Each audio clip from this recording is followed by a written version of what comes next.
بسم اللہ الرحمن الرحیم۔ عزیز طلبہ، میں آپ کا معلم عدنان بشیر آپ سے مخاطب ہوں۔ آج ہم اپنی درسی کتاب اردو لازمی کی دوسری غزل خواجہ میر درد کی کیا فرق داغ و گل میں کہ جس گل میں بو نہ ہو اس کے پہلے لیکچر کی طرف بڑھ رہے ہیں۔ آپ پہلی غزل میں خواجہ میر درد کے تعارف سے اور ان کے مشہور اشعار سے واقف ہو چکے ہیں۔ یہ دوسری غزل ہماری درسی کتاب کے صفحہ نمبر 118 پر موجود ہے۔ اس غزل کا مطلب، جس کے دونوں مصرعوں میں کافی اور ردیف پائیں گے، وہ ہے: کیا فرق داغ و گل میں کہ جس گل میں بو نہ ہو، کس کام کا وہ دل ہے کہ جس دل میں تو نہ ہو۔ بو اور تو ہم آواز الفاظ ہیں، وہ یہ قافیہ کہلائیں گے، اور نہ ہو دونوں مصرعوں میں ریپیٹ ہو رہا ہے، یہ ردیف ہے۔ تو قافیہ اور ردیف دونوں کی شرط پورا کرتا ہوا پہلا شعر مطلع کہلا رہا ہے۔ اس شعر میں داغ ایک تو گندگی کے نشان کو کہتے ہیں، دوسرا زخم کو کہتے ہیں، اور گل پھول کو کہا جاتا ہے۔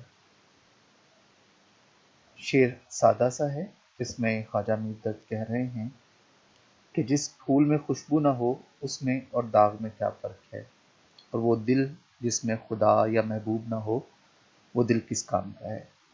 گلاب کا پھول اور داغ اپنے رنگ روپ میں شاید ایک جیسے ہوں، یا زخم کا نشان۔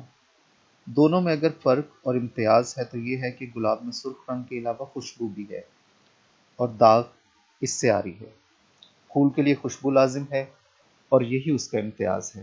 دوسرا فرق دونوں میں یہ ہو سکتا ہے کہ پھول کی لطافت اور نزاکت اسے زخم اور داغ سے ممیز کرتی ہے۔ اسی طرح وہ دل جس دل میں محبوب کی یاد ہو وہی دل کہلانے کا سزاوار ہے۔ جس دل میں محبوب کی یاد نہ ہو یا محبوب کا بسیرا نہیں، وہ دل کہلانے کا حقدار نہیں۔ اپنے کردار کو موسم سے بچائے رکھنا، لوٹ کر پھول میں واپس نہیں آتی خوشبو۔ اہل تصوف کے نزدیک وہی دل کہلانے کے حقدار ہیں جس میں محبوب حقیقی کا ڈیرا ہو، جس دل میں اس کی یاد ہو، جو اس کے احساس سے دھڑکے، اس میں اسی کی لگن ہو، اسی کے حصول کی خواہش اور اس تک پہنچنے کی آرزو ہو، ورنہ وہ دل نہیں، ویرانہ ہے، اجاڑ اور سنسان جگہ ہے۔ دوسرے شعر کی طرف بڑھیے: ہووے نہ حول و قوت اگر تیری درمیاں، جو ہم سے ہو سکے ہے سو ہم سے کبھی نہ ہو۔ ہووے قدیم زبان کا لفظ ہے، اب ہم اس کو فعل کے طور پر، ہونا کے ایک شکل کے طور پہ جانتے ہیں۔ حول و قوت یہ مشہور تسبیح لا حول ولا قوت الا باللہ، جس کا معنی ہے کہ نہیں کوئی طاقت اور قوت سوائے اللہ کے جو نیکی کی طرف لے جائے اور گناہ سے روک لے۔ تو جو ہم سے ہو سکتا ہے وہ بھی ہم سے کبھو بھی قدیم زبان کا لفظ ہے جو متروک ہو چکا ہے، ہم اس کو استعمال نہیں کرتے، ترک کر چکے ہیں، اس کے بجائے ہم کبھی استعمال کرتے ہیں۔ تو جو کچھ بھی ہم کر سکتے ہیں ہم وہ بھی نہیں کر سکتے اگر اللہ کی طاقت اور قوت ہمارے ساتھ نہ ہو۔ انسان خدا کی تخلیق ہے، اسی کا پیدا کردہ ہے، اس حوالے سے اس کے اندر تمام قوت اور طاقت اللہ کی عطا کرتا ہے۔ ہم جو کچھ عمل کرتے ہیں اس کے پس پردہ خدا کی توفیق شامل ہوتی ہے۔ اگر خدا کی قوت اور طاقت ہمارے اعمال کے پیچھے نہ ہو تو ہم کچھ بھی نہ کر سکیں۔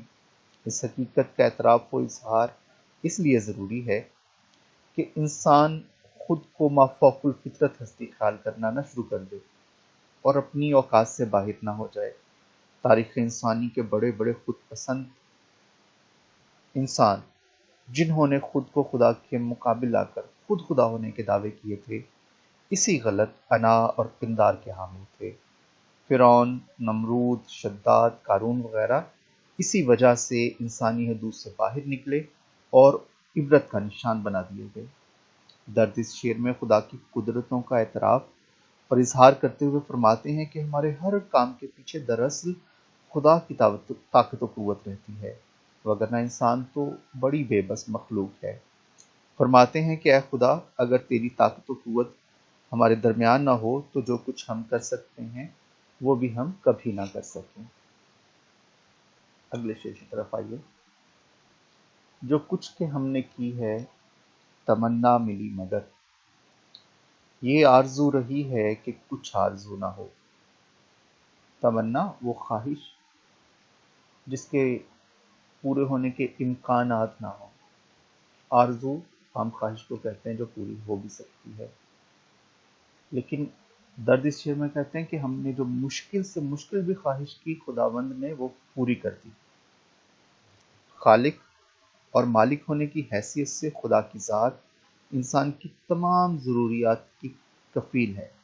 دنیا میں جو بھی جاندار ہے اس کا رزق، اس کی حفاظت خدا کے ذمے ہے، اور ہم دیکھتے ہیں کہ انسان چاہے اس کے وجود کا اقرار کرے یا نہ کرے، اس کے آگے سجدہ ریز ہو یا اپنے ہاتھوں سے تراشے ہوئے لکڑی، پتھر یا کسی اور طرح کے بت پوجے، وہ پھر بھی اسی کا کفیل ہے، اور ہر پکارنے والے کی پکار کا جواب بھی دیتا ہے، اور اس کی آرزوؤں اور خواہشوں کی تکمیل بھی کرتا ہے۔ دنیا دار لوگ ایک خواہش پوری ہونے کے بعد حل میں مزید کہ مجھے اور دیا جائے کی صدا لگاتے رہتے ہیں، اور ایک کے بعد دوسری اور تیسری اور لامتناہی آرزوؤں کی تکمیل چاہتے ہیں، مگر خدا کے نیک اور اس کی عطا پر قناعت کرنے والے اسی قدر مانگتے ہیں جتنا ضروری ہو۔ بے مقصد اور زائد از ضرورت ان کی خواہش ہوتی ہی نہیں۔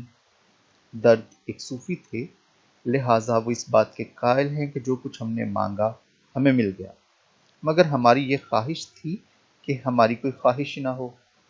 اس کی وجہ درد کے خیال میں یہ ہے کہ آرزوئیں اور خواہشیں انسان کو مکر و فریب اور دھوکہ دہی کی ترغیب دیتی ہیں، جبکہ صبر و قناعت ان کے برعکس انسان کے اندر جرت اور دلیری پیدا کرتے ہیں۔ یہ شعر دیکھیں۔ حرص کرواتی ہے روباہ بازیاں ورنہ یاں، اپنے اپنے بوریے پر جو گدا تھا شیر تھا۔ حرص کرواتی ہے روباہ بازیاں ورنہ یہاں، اپنے اپنے بوریے پر جو گدا تھا شیر تھا۔ دوسری جگہ یہی مضمون اس انداز میں بیان کرتے ہیں کہ بے نیازی اور استغنا خدا کی شان ہے، آرزو اور خواہشات انسان کو غلام بنا دیتی ہیں۔ ملاحظہ کیجیے، سراپا آرزو ہونے نے بندہ کر دیا ہم کو، وگرنہ ہم دعا تھے اگر دلے بے مدعا ہوتے۔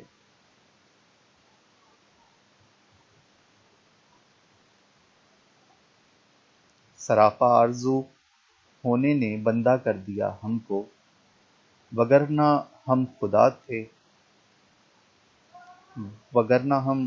خدا تھے گر دلے بے مدعا ہوتے۔ آج کی غزل کے اشعار کو ہم یہیں تک سمیٹتے ہیں، باقی کے اشعار کو ہم انشاءاللہ اگلے لیکچرز میں آپ کے گوش گزار کریں گے۔ اپنا خیال رکھیے اور پڑھائی میں دل لگانے کی کوشش کیجیے، اور ان اشعار کی تشریح کریں، لکھیں، اور اپنے اپنے واٹس ایپ گروپ میں اپنے اساتذہ کو ضرور چیک بھی کروائیں۔ اللہ حافظ۔